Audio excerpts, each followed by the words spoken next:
এইসব নিয়ে কোনো কথাই হয় না। আরে কি বলছেন আপনারা? কারণ ও এখনো খেলছে, খেলবে। খেলা নিয়ে যদি আলাপ হয়েছে তা না, আমরা বেসিক্যালি আলাপ করছিলাম যে মুস্তাফিজুর চেন্নাই যাওয়ার যাও একটু আশা ছিল, তাও হারিয়ে গেল। টি-20 বিশ্বকাপের জন্য প্রস্তুতি নিচ্ছে বাংলাদেশ।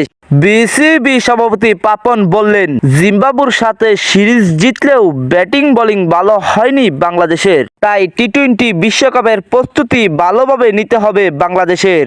অপরদিকে টি-20 বিশ্বকাপের 2টি ম্যাচ রয়েছে যুক্তরাষ্ট্রের মাঠে বাংলাদেশের, তাই টি-20 বিশ্বকাপের প্রস্তুতি নেওয়ার জন্য যুক্তরাষ্ট্রে যাবেন বাংলাদেশ 3টি ম্যাচের জন্য একটি সিরিজ খেলতে।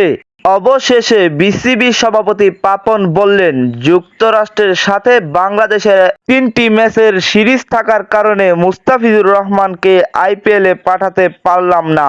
যুক্তরাষ্ট্রের সাথে ভালোভাবে প্রস্তুতি নিয়েই মাঠে নামতে হবে বাংলাদেশের, ব্যাটিং বোলিং ভালো করতে হবে। অপরদিকে চেন্নাই দলের জন্য খুবই প্রয়োজন ছিল মুস্তাফিজুরের, কিন্তু বিভিন্ন কারণে মুস্তাফিজুরকে তারা আবারও ফিরে পেল না।